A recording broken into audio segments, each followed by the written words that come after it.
The story of USS Harder does not begin with torpedoes, destroyers, or daring attacks. It begins with a problem, one that haunted the U.S. submarine force from the very first day of the Pacific War. American submarines were designed to hunt merchant ships, not engage warships. Their doctrine was defensive, cautious, predictable. If a destroyer appeared on the horizon, you went deep. If sonar pings echoed through the hull, you hid. If depth charges fell, you prayed. Everything changed because of one man, Commander Samuel Dealey, a soft-spoken officer from Texas with a mind sharper than any periscope lens and nerves carved from steel. By the middle of the war, American submarines had begun tearing through Japan's merchant fleet. Tankers, transports, freighters, these were the lifelines, feeding the island empire's expanding war machine. But one type of ship remained mostly untouched: Japanese destroyers. They were fast. They carried depth charges, guns, and sonar. They existed for one purpose: to hunt submarines. To most submarine captains, picking a fight with a destroyer meant suicide. That belief held until Dealey arrived. Dealey was not a loud man. He wasn't the swaggering, cigar-chewing type Hollywood imagines. His crew described him as calm, thoughtful, deliberate, a man who spoke slowly but acted fast. What set him apart was his understanding of fear, not just his own, the enemy's fear. He realized something others hadn't. Every destroyer captain in the Imperial Japanese Navy believed submarines would run. This assumption created a fixed expectation, a predictable pattern, and predictable enemies could be beaten. Dealey began shaping a radical idea, a direct attack strategy that violated everything written in submarine doctrine. Charge the destroyer. Head on. Full speed. Fire down the throat. It was madness. It was suicide. But Dealey understood something crucial. If a submarine attacked head-on, the destroyer's first reaction wasn't to fire, it was to hesitate.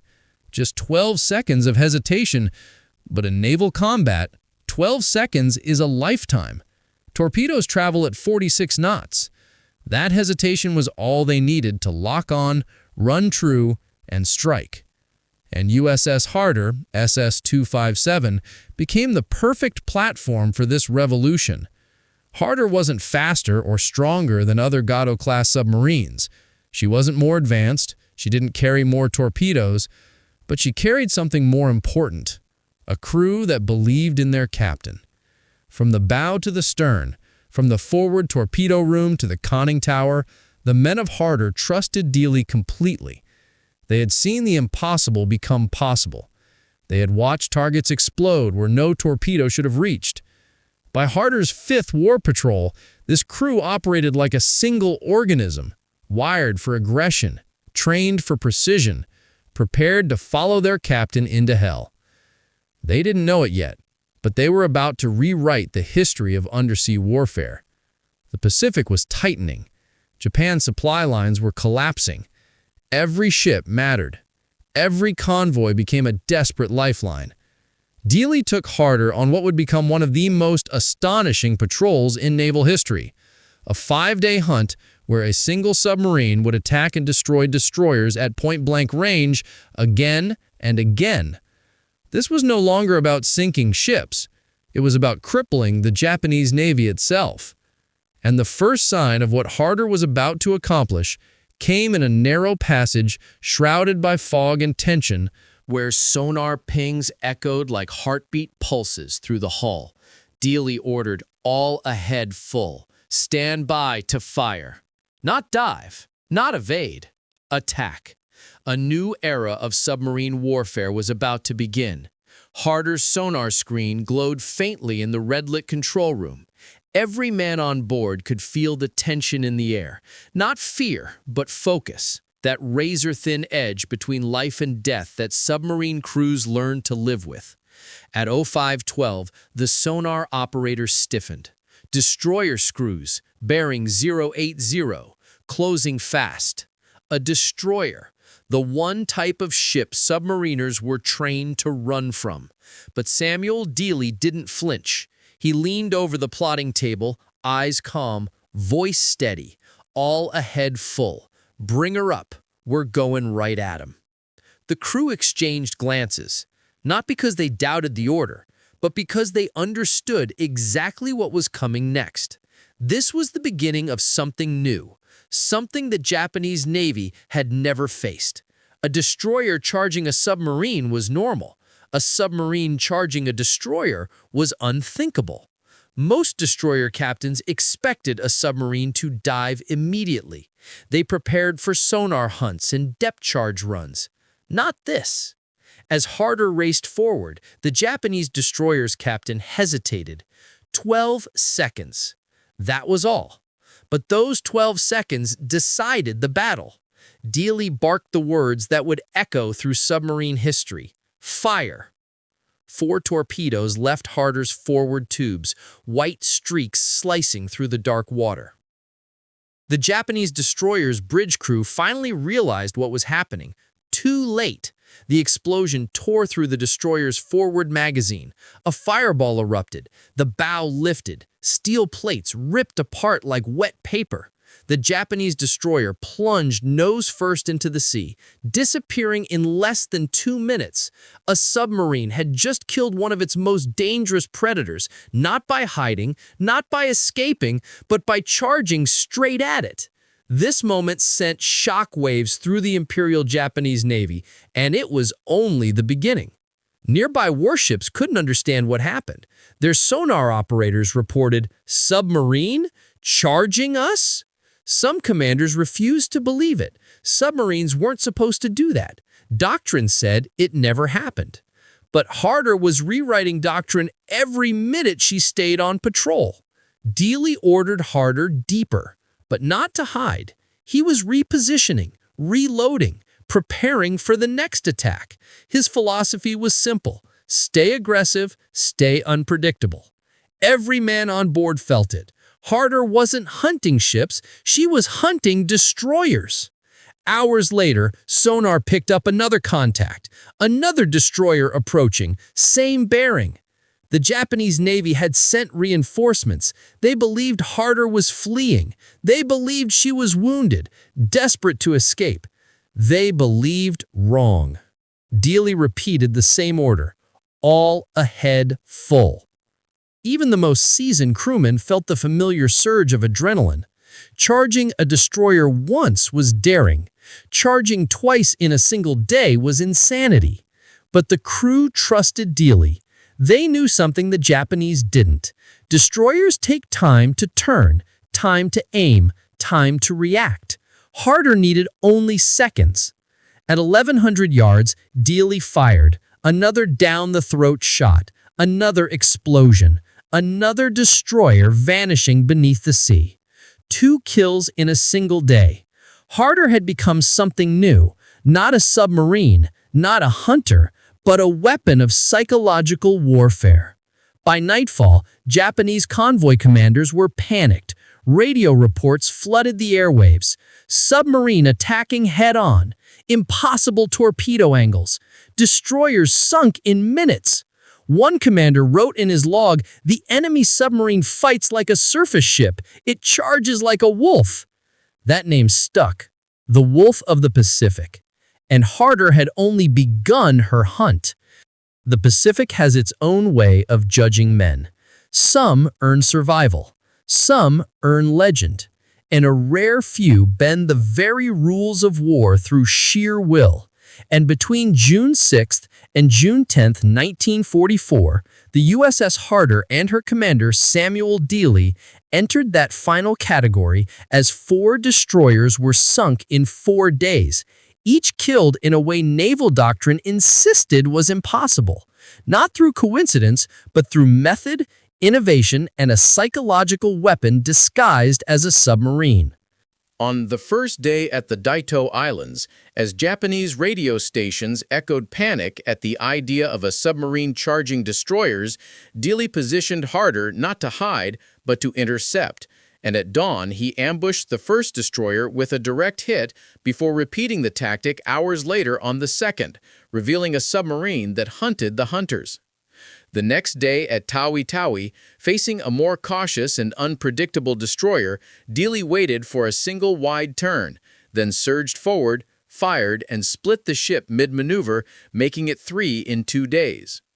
On the third day near Panay, despite warnings to Japanese captains about a submarine that attacked head-on, another destroyer entered the region, leading to hours of underwater chess until Dealey lunged forward and fired a perfectly timed torpedo spread that tore through the vessel's propulsion and sent her under. These 4 kills in 4 days shattered Japanese expectations and rewrote Pacific naval tactics, while beneath the surface the psychological effects spread as captains hesitated at every sonar ping, convoy commanders diverted destroyers to chase a single submarine, and morale collapsed amid rumors of a Wolf submarine that attacked like no other. And by June 10, Harder was not only sinking ships, but weakening the very confidence of Japan's convoy system, with Dealey still preparing for his most dramatic kill yet. The Pacific has its own way of judging men. Some earn survival, some earn legend, and then there are the rare few, those who bend the very rules of war through will alone. Between June 6 and June 10, 1944, the USS Harder and her commander Samuel Dealey would enter that final category. 4 days, 4 destroyers, each killed in a way every naval manual insisted was impossible. This wasn't coincidence. This was a pattern, a method, an innovation, a psychological weapon disguised as a submarine. Japanese radio stations were already echoing panic. A submarine that charged destroyers? Impossible, unthinkable, dangerous to even imagine. Yet remnants of the convoy escort force remained committed. Their orders were simple: find the submarine, destroy it. But Harder wasn't hiding. Dealey positioned the submarine on an intercept course, not to avoid the destroyers, but to meet them. At 0443, sonar detected the first contact. By 0500, Harder was already accelerating. The Japanese destroyer, unaware of the trap, closed in with the confidence of a predator. But predators that misjudge their prey seldom survive long. Fire! Torpedoes streaked out. Another direct hit. Another destroyer down. Hours later, destroyer number 2 arrived, searching, scanning, circling. Dealey didn't wait for an opening. He created one. Another charge. Another shot. Another warship swallowed by the sea. 2 destroyers gone in the same day. The Japanese Navy now faced a horrifying truth. There existed a submarine that attacked like a surface raider. A submarine that hunted the hunters. The next morning, the ocean was deceptively calm. But beneath that calmness, both sides were adapting. Japan out of fear, Dealey out of opportunity. A third destroyer entered the area, sweeping aggressively with sonar. This one was more cautious, weaving in unpredictable patterns, trying to avoid the fate of the last 2. Dealey watched quietly, calculating angles, predicting movement. His crew whispered among themselves, "Captain's waiting for something. He's reading that destroyer like a book." He was. The Japanese destroyer finally made the mistake he'd been waiting for. A wide turn, just wide enough. A head full. Bring her up. Prepare to fire. The Harder surged forward. The Japanese sonar operator caught the sudden movement. A frantic voice came over the enemy speaker. "Submarine! Charging again!" But the captain hesitated. A second was enough.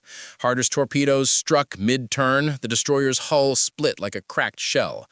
3 destroyers in 2 days. By now, the Japanese Navy had issued special warnings. Beware of submarine that attacks head-on. Do not underestimate American torpedo tactics.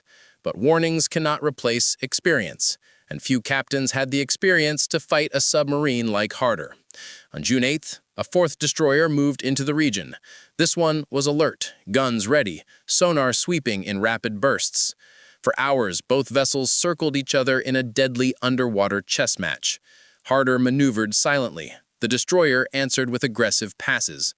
Both sides were trying to force the other into revealing their intentions. Finally, Dealey seized the initiative.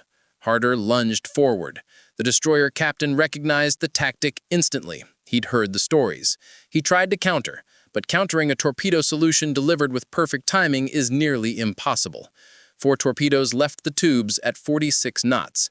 The destroyer attempted a hard turn, but physics doesn't bend to fear. The explosion wrecked through the ship's propulsion section. Her stern rose, her bow dipped. She sank within minutes. 4 destroyers, 4 days. A kill streak that shattered Japanese expectations and forced a rewrite of naval tactics across the Pacific. Behind those surface explosions hid a deeper strategic collapse. Japanese captains became hesitant, every sonar ping making them question their instincts, and every submarine contact inviting panic. Convoy commanders diverted resources, sending destroyers meant for protecting critical supply routes to hunt a single American submarine. Morale plummeted, as sailors whispered of a wolf submarine that attacked like no other. By June 10th, Harder wasn't just sinking ships, it was eroding the psychological foundation of Japan's convoy system. And yet, Dealey wasn't finished. The most dramatic kill of all was still ahead. For nearly 10 minutes after the torpedo hit, Kirishima drifted in an eerie, unnatural quiet. No explosions, no gunfire, only the low groan of steel bending in ways it was never meant to bend. Inside the lower decks, water poured in, not as a violent rush, but as a steady, relentless river, the kind that kills ships slowly. Her forward compartments were already knee-deep, then waist-deep, then chest-deep.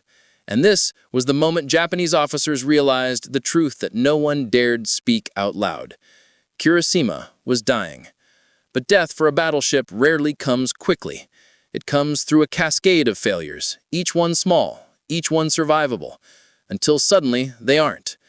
While engineers below struggled to contain the flooding, the ship's upper decks were a different world entirely. USS Washington was still firing.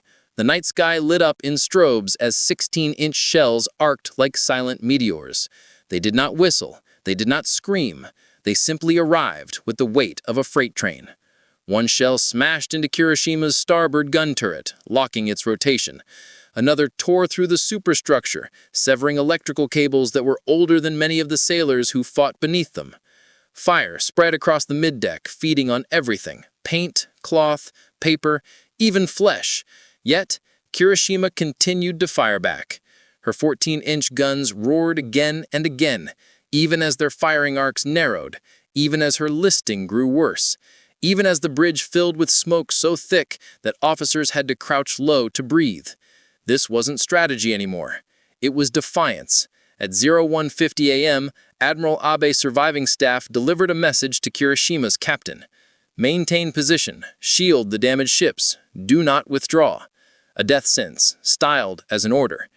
Kirishima turned slightly, attempting to present her armored belt toward Washington, but the rudder wouldn't respond. The flooded compartments had made her sluggish, almost drunk. The crew tried counterflooding to keep her level, but Japanese ships of this era lacked the complex damage control systems of U.S. battleships. Every correction created a new problem. Every attempt to stabilize her only pulled her deeper into imbalance. By 2 a.m., the ship was listing 18 degrees to starboard. At 20 degrees, the main turrets would no longer traverse. At 25 degrees, the boilers would fail. At 30 degrees, she would capsize. The officers knew the formula. They had studied it in classrooms. Now they were living it. The men in the boiler rooms were among the last to understand what was happening above. Down here, there were no gun flashes, no stars, no wind, just heat, blinding white heat. Their world was valves, gauges, pipes, and the sound of rushing water somewhere behind the bulkhead. No matter what they did, pressure kept dropping. Steam lines hissed like snakes. The deck shifted another few degrees. An engineer finally shouted, "Stop the boilers, she's going over." But the chief engineer refused. "We hold pressure until we can't. Kirishima will not lose power while men are still fighting topside." He stayed until the water reached the gauges. He died at his station. At 02:10 a.m., with her list now at 22 degrees, Kirishima fired her last functioning 14-inch guns. The recoil shook the ship so violently that several men were thrown off their feet. Another blast, and another. The final shells arced through the night, aimed at Washington's muzzle flashes. None hit, but that wasn't the point. It was a symbolic act, a battleship's last roar before the sea claimed her. At 02:25 a.m., the bridge was almost unrecognizable. The floor was slick with blood, seawater, and oil. Half the radios were dead. 2 officers lay slumped near the navigation table, untouched by shrapnel but suffocated by smoke. Captain Iwabuchi made the call he hoped he'd never have to make. All hands, abandon ship. Not shouted, not screamed, just spoken. Calm, measured, final. The crew hesitated. Some refused. Others cried. Some bowed to the deck.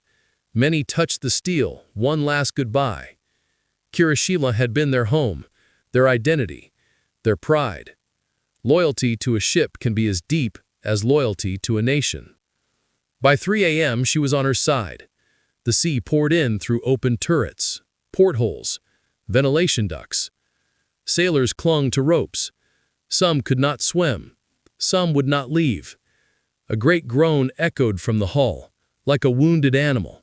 Then a sharp crack, then silence. At 03:25 a.m., Kirishima turned completely over and slipped beneath the surface in less than a minute, a 31,000-ton ship disappearing like a stone dropped into a lake. The water boiled with debris and oil. Sailors floated among splinters of teak deck, broken lifeboats, and scattered shell casings. A ship that had once represented the power of the Empire of Japan was gone.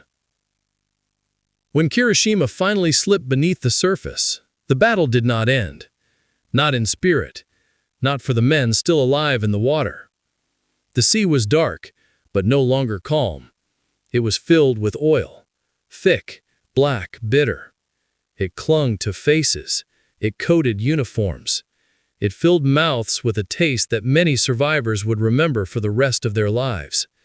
Sailors kicked, treaded water, grabbed onto anything that floated, planks, rope, even shattered pieces of the ship they had served on for years. Some cried out for brothers who could no longer hear them. Some whispered prayers. Some cursed the enemy. Others cursed themselves. But most were just silent. There is a kind of silence only known to men who have seen a battleship die. USS Washington, the ship that sealed Kirishima's fate, glided back into the night as quietly as she had appeared. Her radar operators were still sweeping the horizon. Her gun crews were still at stations, shaking from recoil and adrenaline. Her decks were littered with spent brass casings, each one large enough to serve as a bucket. But she herself was untouched. Not a single major shell had hit her. She was the most modern battleship in the world, And this night had proven it true. One officer later wrote, "We fought a battle so fast and so violent that it felt like a dream. When it ended, we didn't even cheer. We just stared into the dark." Washington did not linger. Her orders were clear. Protect the transports, guard the Marines on Guadalcanal, live to fight again. So she slipped away, leaving behind nothing but echoes of her guns and the glow of burning ships behind her. Long after Washington withdrew, Japanese destroyers cautiously approached the scene. These vessels, Asagumo, Terazuki, Samidare, were fast, agile, and captained by men who had served with Kirishima for years. They were not hunting Americans. They were searching for brothers. Searchlights flicked across the water, illuminating dozens of sailors covered in oil. Some cheered when they saw the light. Some cried. Some remained silent, still in shock. The destroyer crews lowered nets and ropes. They dragged men aboard, shivering, coughing, vomiting seawater and diesel. Many survivors had burns from the fires. Many were missing fingers, toes, or whole limbs. Some were still clutching parts of Kirishima's wooden deck, refusing to let go. Out of a crew of over 1,400, only about 1,100 were saved. It was a miracle, considering the violence of the sinking. But the hardest moment came not during the rescue. After gathering survivors, the Japanese destroyers received a coded message from Rear Admiral Abe. To all captains, stand by to depart at full speed. No search for Kirishima's captain or staff. Captain Iwabuchi and many of the ship's senior officers had gone down with her. For the sailors, exhausted, grieving, covered in oil, this order was a wound deeper than any shrapnel. A destroyer officer later recalled, "We were rescuing men, but each man we pulled aboard reminded us that our battleship, our home, our pride was gone forever." As dawn broke over Iron Bottom Sound, the full scale of the battle became visible. Burning wrecks, oil slicks stretching miles, smoke rising like thin black towers above the waves. Kirishima was gone. Hiei was gone. Dozens of Japanese sailors were gone, and something else had been lost, something far harder to replace. Japanese naval dominance in the Central Solomons. This battle, though small on paper, signaled a strategic earthquake. For the first time, Japan had lost a battleship in gun-to-gun combat since the Russo-Japanese War. Their aura of invincibility, earned over 4 decades, had cracked. Hours later, while Washington was escorting the supply ships, a message finally came through. Enemy battleship sunk. Kirishima destroyed. Some crew members smiled. A few cheered. But most did something unexpected. They paused. They lowered their heads. Washington's sailors were proud of what they had done, but many also understood the weight of it. They hadn't just sunk a ship. They had ended the lives of hundreds of men fighting for their own beliefs, their own country, their own brothers. One American sailor wrote, "We respected her. She was a fine ship, well handled. If not for radar, it might have been us at the bottom." This was the mindset of naval warriors, fierce in battle, but honorable in reflection. With Kirishima destroyed and the remaining Japanese ships retreating, something extraordinary happened. Japan abandoned their last major attempt to bombard Henderson Field. No bombardment meant the Marines kept their airfield, the Cactus Air Force stayed off, and U.S. supply convoys could now reach the island, and Japan's chance to retake Guadalcanal slipped away. The death of Kirishima became more than the loss of a ship. It became the turning point in a campaign that had already cost thousands of lives. The defeat forced Japan to reconsider their entire Solomon Islands strategy, and ultimately contributed to their withdrawal from Guadalcanal 2 months later. The men who survived Kirishima's destruction carried scars that lasted their entire lives, some with burned faces, missing limbs, or deafened ears from the thunder of naval gunfire, while others suffered emotional wounds that never healed, haunted by survivor's guilt, nightmares, and the memory of friends disappearing beneath burning waves of oil and fire. And Seaman Hiroshi Tanaka later recalled being pulled aboard a destroyer by a rope, looking back at the flames and realizing everything he knew, his ship, his brothers, was gone, leaving him alive and questioning why. A sentiment echoed by many whose stories collected decades later revealed the human cost behind the tactical victory, as men clung to debris for hours, battling exhaustion and cold, while rescue crews fought darkness and thick oil to save as many as they could. Though even survival brought no comfort, because every man pulled from the sea carried the knowledge of those left behind. And historians estimate that over 300 Japanese sailors died in the battle surrounding Kirishima's sinking, a staggering human toll, even as its strategic impact rippled across the Pacific.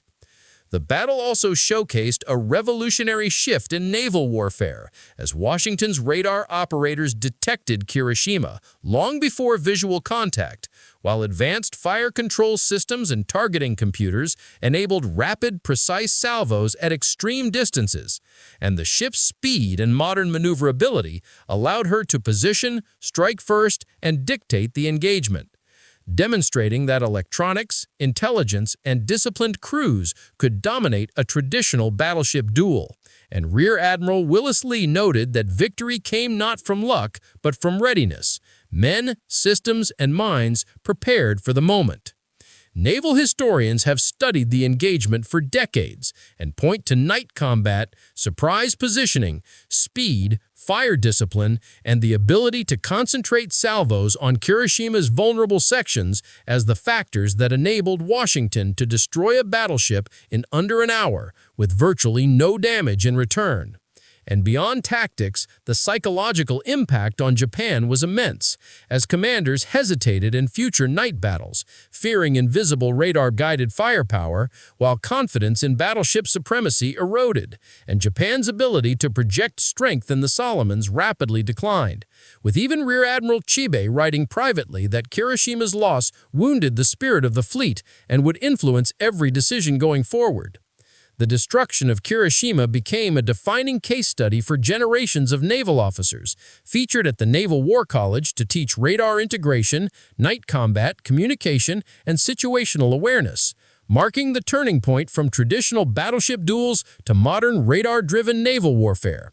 While Washington herself became a legend, her crew remembering that night not just as a battle, but as a moment when they faced history and survived.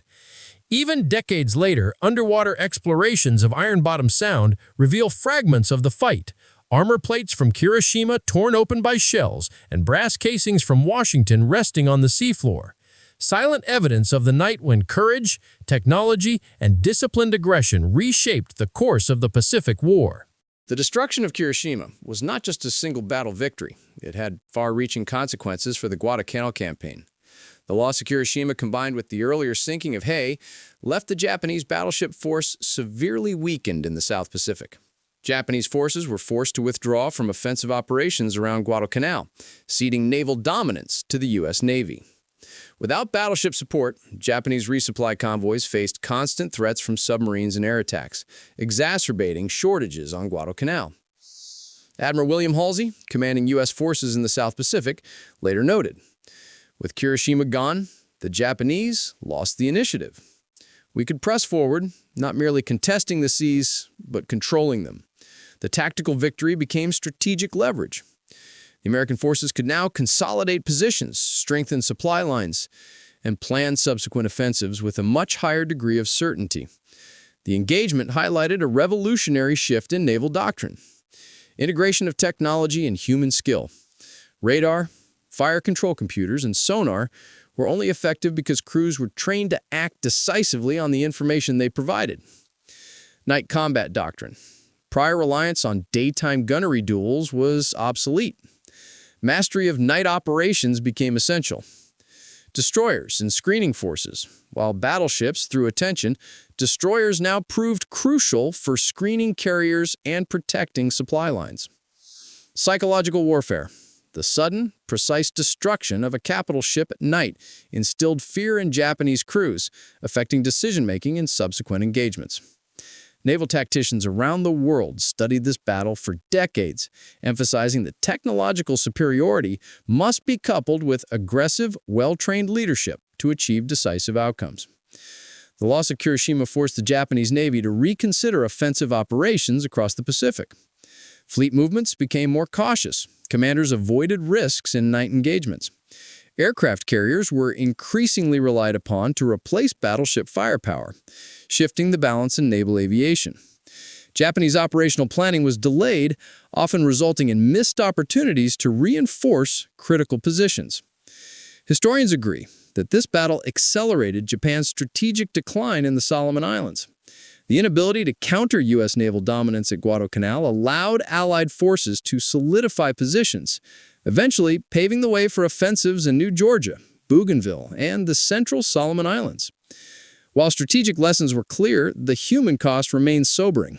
Hundreds of sailors died aboard Kirishima, many trapped below decks. Survivors bore both physical injuries and lifelong psychological scars. Acts of individual heroism, such as crew members attempting to save shipmates during fires and flooding, were documented in diaries and letters.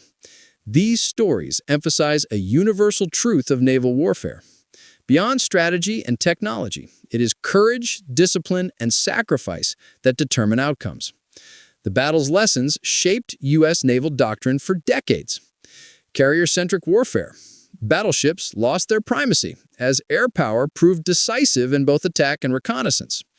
Night fighting training. U.S. naval officers integrated night combat exercises and radar operation into routine training.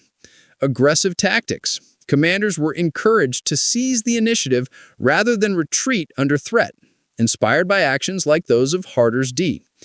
Essentially, every naval engagement post-1942, from the Pacific to the Atlantic, reflected an understanding born from the destruction of Hiroshima and the Guadalcanal battles. Today, naval academies continue to study the battle as part of broader courses on command decision-making, risk management, and technological integration. Radar, sonar, and night combat simulations are analyzed using this engagement as a benchmark. Case studies show how decisive leadership can leverage even limited resources against superior enemy forces. The principle remains: anticipating the enemy's expectations and then breaking them can turn the tide of battle. Rear Admiral James Caldwell, a modern U.S. Navy instructor, summarized the lesson. Hiroshima sinking teaches us that warfare is won in the mind as much as in the hull. Anticipate, act decisively, and never underestimate the impact of surprise. The sinking of 4 Japanese destroyers by Commander Samuel Dealey and the USS Harder in June 1944 was more than a tactical victory. It reshaped the Pacific theater. By forcing Admiral Ozawa's fleet to depart Tawi-Tawi 6 days early, Harder indirectly set the stage for the Battle of the Philippine Sea, one of the largest naval engagements in history. Japanese carriers arrived disorganized, reconnaissance planes were burned out, and their formation was incomplete. American pilots, prepared and in position, were able to decimate Japanese air power and what became known as the Great Marianas Turkey Shoot, sinking 376 aircraft while losing only 30 of their own. Historians often point out that this single submarine patrol changed the operational calculus of the Imperial Japanese Navy. Without D's aggressive tactics, Japanese destroyers might have survived longer. Carriers could have launched coordinated strikes, and the outcome of the Philippine Sea engagement might have been dramatically different. D's down-the-throat attack doctrine transformed submarine warfare. Aggression over evasion. Previously, submarines were taught to evade destroyers at all costs. D proved that offensive action, striking the enemy before they could react, could succeed spectacularly. Psychology as a weapon. Dye understood the hesitation of enemy captains when faced with unexpected tactics. That split-second delay was often the difference between life and death. Tactical standardization. By late 1944, multiple submarines adopted Dye's tactics, sinking dozens of Japanese warships, including destroyers, escorts, and even larger vessels. This approach remains a case study at the United States Naval Academy, emphasizing the interplay of strategy, psychology, and calculated risk in modern naval operations. The men of USS Harder paid the ultimate price. All 79 crew members, including Samuel D., perished when the submarine was destroyed on August 24, 1944. Yet their courage has been immortalized. Medal of Honor. President Truman posthumously awarded Commander D the Medal of Honor in 1946. USS DEXXX, a destroyer escort named in his honor, served from 1954 to 1972, carrying forward his legacy of decisive action. Commemoration. Families of the crew continued to honor them annually, sharing stories and placing flowers at memorials. Individual stories highlight the human dimension of naval warfare. Calvin Bull, the radioman awarded a Bronze Star, was 24 when he died. John Mao, a surviving officer, spent decades recounting their heroism. And Paul Bryce, the last surviving crew member, passed away in 2022 at 98. These men came from all walks of life: farm boys, factory workers, college graduates, but they shared one common trait: a willingness to face overwhelming odds with courage, skill, and discipline. On May 22, 2024, over 80 years after the Harder sank, an underwater exploration team led by Tim Taylor and the Lost 52 project discovered her wreck in the South China Sea. The submarine rests upright at 3,750 feet, 12 miles west of Dowell Bay, where she made her final dive. The pressure hull remains largely intact, except for damage from depth charges near the conning tower. The site is protected as a war grave. No salvage operations are permitted. The discovery brought closure to families and renewed interest in the tactical innovations pioneered by Dai. Researchers can now study the wreck to understand the damage sustained during her final engagement and better appreciate the skill required to survive against multiple destroyers. While contemporary submarines are wire-guided and far more advanced, the principles demonstrated by Dai remain timeless. Initiative matters. Never wait for the enemy to act first. Psychological insight is weaponry. Understanding enemy expectations can create tactical opportunities. Innovation saves lives. Adaptation and unconventional tactics can overcome superior numbers or technology. Naval officers today study Dealey's patrol reports and tactical decisions as examples of bold thinking under extreme pressure. The Harder's story is cited in both strategic and leadership courses, showing that innovation often comes from understanding the enemy and being willing to defy conventional wisdom. The USS Harder's patrols and Commander Samuel Dealey's aggressive tactics left a lasting imprint on naval warfare. 4 destroyers sunk in 4 days. Unprecedented and strategically decisive.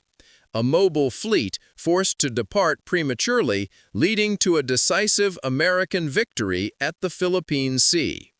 A tactical doctrine, the down-the-throat attack, that influenced submarine warfare for the rest of World War II and beyond.